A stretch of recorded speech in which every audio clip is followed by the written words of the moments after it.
नमस्कार दोस्तों, मैं हूं राहुल ठाकुर। मेरे हाथ में ये जो चिट्ठी है, इस चिट्ठी ने, इस लेटर ने, या ये कहूं इस लेटर बम ने यूपी की सियासत में सनसनी मचा दी है। लखनऊ से दिल्ली तक हड़कंप मचा दिया है। और मैं ये कहूं कि एक पार्टी के जो आला कमान है, शीर्ष नेता हैं, उन्हें चिंतन मंथन के लिए मजबूर कर दिया है। आप सोच रहे होंगे मैं किसकी बात कर रहा हूं। दरअसल ये चिट्ठी सोशल मीडिया पर तेजी से वायरल है और ये है यूपी में जो बीजेपी की शिकस्त हुई, यूपी में जो बीजेपी का खराब प्रदर्शन रहा, उसके बाद जो खुलकर जो कोल्ड वॉर चला आ रहा था, उसके बाद जिस तरीके से बीजेपी के ही दो योद्धा आमने सामने हैं। यूं तो यूपी में कई गुटबाजी की खबर मैंने आपको दिखाई, कुछ दिन पहले दिखाया था कि किस तरीके से योगी और केशव के बीच तनातनी रहती है। लेकिन अगर मैं बात करूं पश्चिमी उत्तर प्रदेश की, तो यहां भी दो नेताओं के बीच, बीजेपी के ही दो नेताओं के बीच अब जमकर अखाड़ा तेज हो गया है और दंगल छिड़ चुका है। और ये जो कलह है वो खुलकर सबके सामने आ गई है। खास तौर से मैं बात कर रहा हूं मुजफ्फरनगर सीट की और मेरठ सीट के एक नेता की। शायद मेरा इस इशारा जो है वो आप समझ गए होंगे। दरअसल मैं बात कर रहा हूं केंद्रीय मंत्री, पूर्व और बीजेपी के प्रत्याशी रहे मुजफ्फरनगर से संजीव बालियान, और बीजेपी के फायर ब्रांड नेताओं में शुमार और पूर्व विधायक संगीत सोम की। दोनों के बीच युद्ध तेज हो चुका है। जो पहले अब तक शांति से चलता था, कोल्ड वॉर चलता था, खुलकर सामने नहीं आता था, अब सब कुछ दरकिनार करते हुए पार्टी का जो आला कमान है उनको भी सोचने पर मजबूर कर दिया है। जो गुटबाजी थी वो खुलकर सामने आ गई है। आरोप प्रत्यारोप के बाद अब इस लेटर बम ने हड़कंप मचा दिया है लखनऊ से दिल्ली तक। इस लेटर बम में ऐसा क्या है?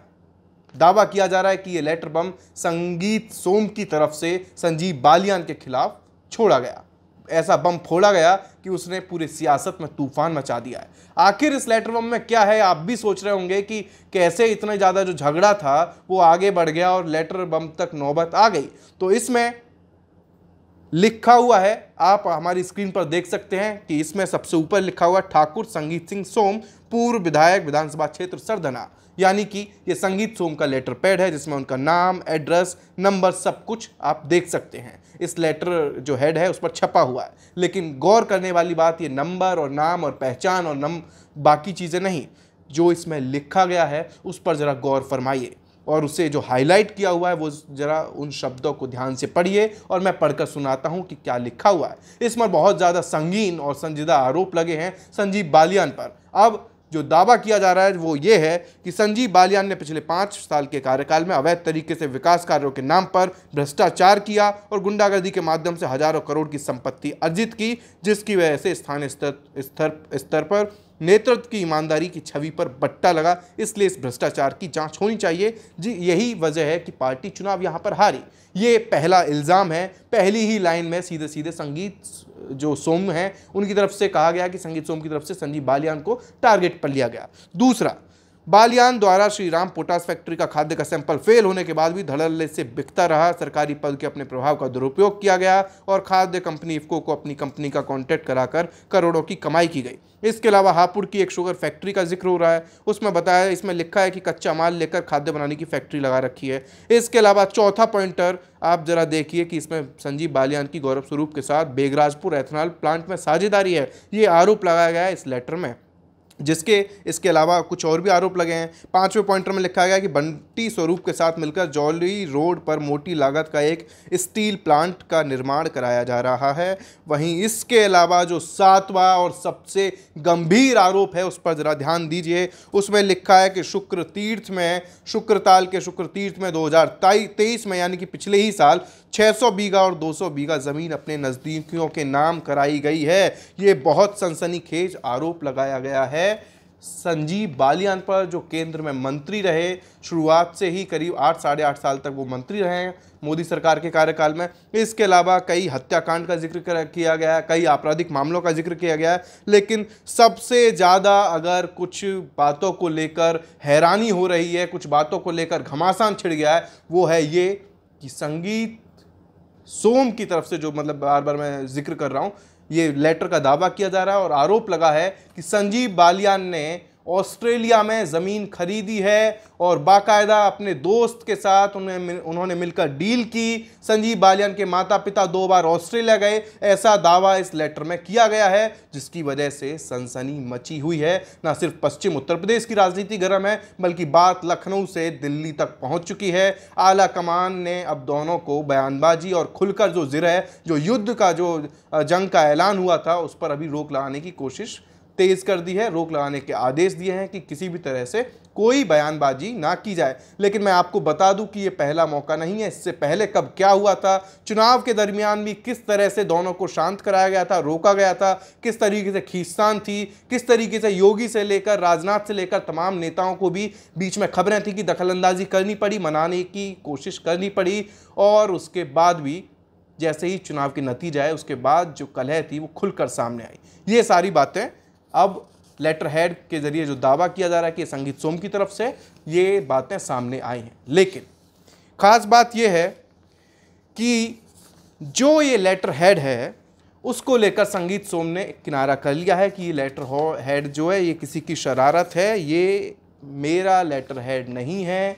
यही वजह है, जैसे ये लेटर हेड सामने आता है, जैसे ये लेटर बम सामने आता है, तो जिसे दोस्त बताया जा रहा है संजीव बालियान का, उसने 10 करोड़ का मानहानि का नोटिस भेज दिया संगीत सोम को, और जो लीगल एक्शन है, कार्रवाई है कानूनी, उस पर तेज कर दिया। जिसके बाद संगीत सोम की तरफ से इसे खारिज किया गया कि ये लेटर कहीं से भी मेरे लेटर हेड का नहीं है, किसी ने कॉपी किया, किसी ने एक गंदी शरारत की है, ये मेरा काम नहीं है। और यही शिकायत उन्होंने पुलिस थाने में दर्ज करा दी है। लेकिन बात यहीं खत्म नहीं होती। बेशक संगीत सोम ने यह दावा कर दिया कि ये लेटर से उनका कोई ताल्लुक नहीं है, किसी ने उनकी प्रेस कॉन्फ्रेंस में फैलाए हैं, किसी और ने यहाँ पर आकर ये शरारत की है। लेकिन इससे ही जुड़े कुछ वीडियो भी वायरल हो रहे हैं। अब जरा इन वीडियोस को देखिए, कैसे प्रेस कॉन्फ्रेंस चल रही है, संगीत सोम प्रेस वार्ता कर रहे हैं, पत्रकारों के सवालों के जवाब दे रहे हैं। इस बीच एक शख्स आता है और कुछ पन्ने, कुछ कागजात संगीत सोम के हाथ में थमाता है और दावा किया जा रहा है सोशल मीडिया पर कि ये वही कागजात है, ये वही लेटर बम है जो उस वक्त उस शख्स ने संगीत सोम के हाथ में पकड़ा गया, जिसने सनसनी मचा दी, सियासत गर्म कर दी और सियासी उबाल, उसका जो सियासी तपिश है वो अब देखने को मिल रही है। जो कलह थी वो खुलकर सामने आने लगी। लेकिन अब जब बीजेपी के दो कद्दावर नेताओं के बीच इस तरह का आपसी झगड़ा खुलकर सामने आ चुका है, तो कांग्रेस ने भी देर नहीं की इस पर चुटकी लेने में। कांग्रेस के प्रवक्ता हैं सुरेंद्र राजपूत।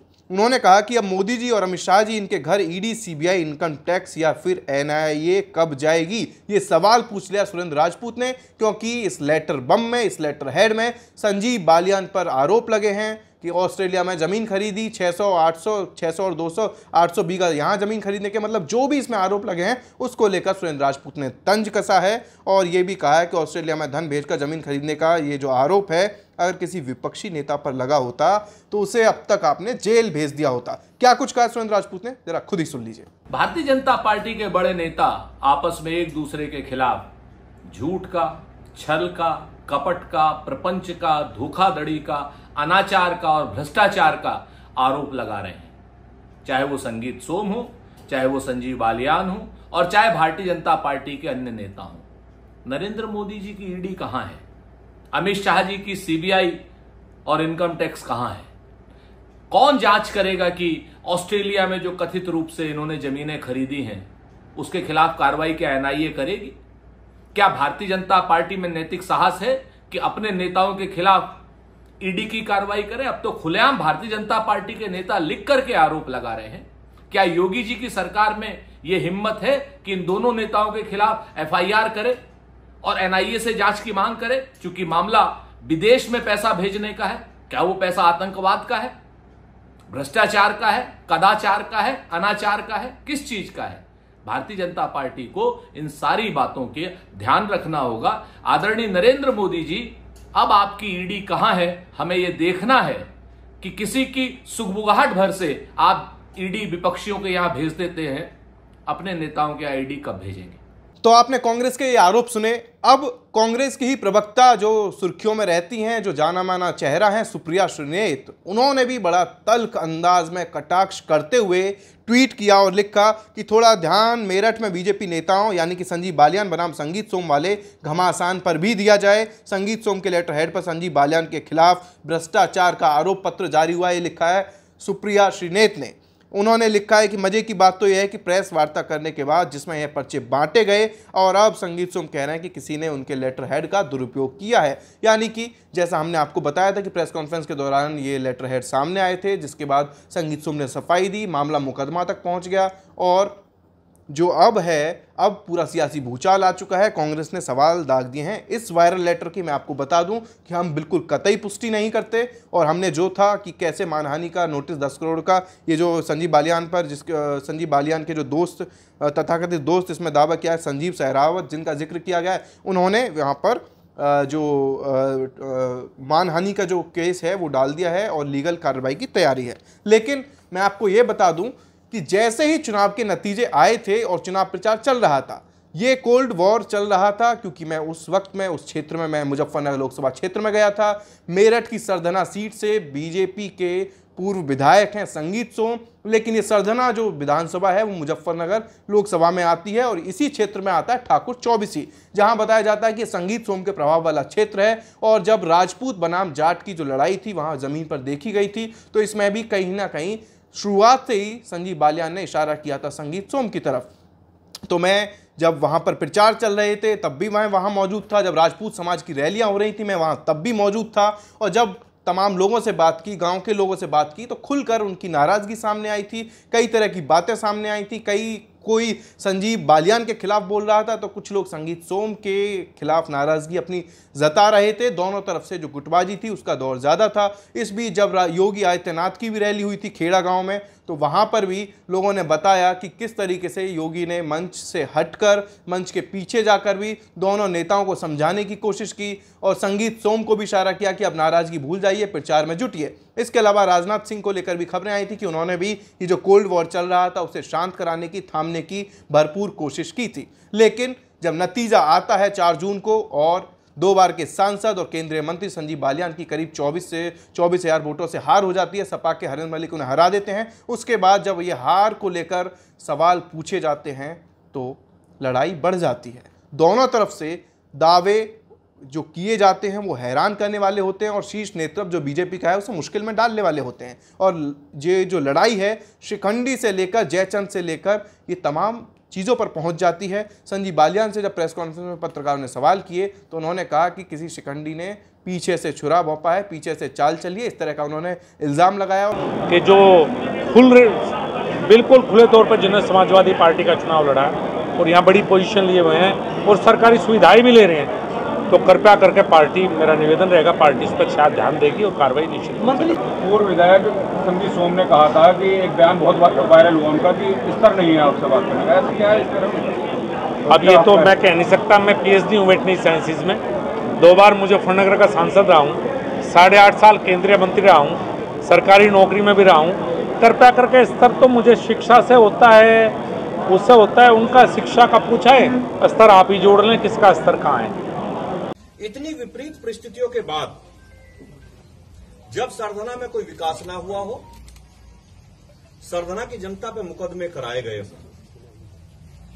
सरधना के लोगों को जेल भेजा गया हो, लेकिन उस विपरीत परिस्थिति के बाद भी भारतीय जनता पार्टी सरधना पे बराबर रही, हार कर नहीं गई। हारने का कारण माननीय मंत्री जी को खुद देखना चाहिए कि वो बुढ़ाना जैसी विधानसभा में क्यों हारे, वो चरथावल जैसी विधानसभा में क्यों हारे। तो आपने इन दोनों को सुना किस तरीके से आरोप प्रत्यारोप लगाए एक दूसरे पर। लेकिन मैं आपको यह भी बता दूं कि जब मैं वहां फील्ड में गया था चुनाव प्रचार के वक्त, खेड़ा गांव में, मेरठ में, मुजफ्फरनगर लोकसभा क्षेत्र में, तो मुझे बड़ी जो जानकारी थी मैं आपके साथ साझा करना चाहता हूं। हैरत होती है कि जब 2014 में, 2019 में जो लोकसभा चुनाव हुए थे, तब वहां लोगों ने बताया कि ये दोनों संगीत सोम और संजीव बालियान दोनों बीजेपी के कद्दावर नेता बहुत अच्छे दोस्त थे। और यहाँ तक कि लोगों ने मुझे ये भी बताया था कि संगीत सोम खुद प्रचार के लिए संजीव बालियान के साथ जाते थे, लेकिन ये जो खटास पड़ी है 2022 के चुनाव के बाद पड़ी है। 2022 के चुनाव यानी कि विधानसभा चुनाव लड़ा था संगीत सोम ने सरधना से, लेकिन उनकी हार हुई थी, जिसके बाद कोल्ड वॉर शुरू हुआ और संगीत सोम या उनके खेमे हैं, उनके गुट हैं, उनकी तरफ से दावा किया गया था कि ये जो संगीत सोम को हराया गया जानबूझकर, उन्हें जाट वोट बिल्कुल नहीं मिला। लेकिन अब संगीत सोम ने संजीव बालियान की हार पर कहा कि मुझे तो सिर्फ सरधना की जिम्मेदारी मिली थी, तो सरधना से बीजेपी का जो मुझे जिम्मेदारी थी, भरोसा था, वहाँ से बीजेपी नहीं हारी है, बल्कि अपने ही गढ़ में संजीव बालियान को शिकस्त मिली है। अब आप देख सकते हैं किस तरीके से ये जो मामला है वो दिल्ली तक पहुँच चुका है। हिदायत दे दी गई है दोनों नेताओं को, लेकिन फिलहाल ये जो कोल्ड वॉर है, ये जो दोनों योद्धाओं के बीच बीजेपी के जंग छिड़ चुकी है पश्चिमी यूपी में, वो थमती नज़र नहीं आ रही है। हालांकि मैं आपको ये भी बता दूं कि इस बीच राष्ट्रीय लोक दल को लेकर जो गठबंधन हुआ उसको लेकर भी संगीत सोम ने सवाल खड़े किए थे और कहा था कि रालोद से हमें कुछ खास फ़ायदा नहीं हुआ। रालोद सिर्फ अपनी सीटें तो जीतने में कामयाब रही, लेकिन वो मुजफ्फरनगर सीट नहीं जिता पाए, जिसके बाद रालोद की तरफ से भी टिप्पणी की गई, फिर मामला शांत करा दिया गया। और जैसे जैसे ये मामला तूल पकड़ता जा रहा है, वैसे वैसे ही जो वहाँ के कार्यकर्ता हैं, नेता हैं, उनके दिल की धड़कनें तेज़ होती जा रही हैं। या फिर ये कहें कि बीजेपी के दोनों कद्दावर नेता मुजफ्फरनगर और जो पश्चिमी यूपी का पूरा क्षेत्र है, वहाँ गुटबाजी खेमेबाजी से जो आला कमान है वो जूझ रहे हैं, कार्यकर्ता निराश हैं और खुलकर बयानबाजी ने कहीं ना कहीं बीजेपी की खराब प्रदर्शन को लेकर प्रश्न चिन्ह, सवाल जरूर खड़े कर दिए हैं। फिलहाल इस वीडियो में इतना ही। नमस्कार।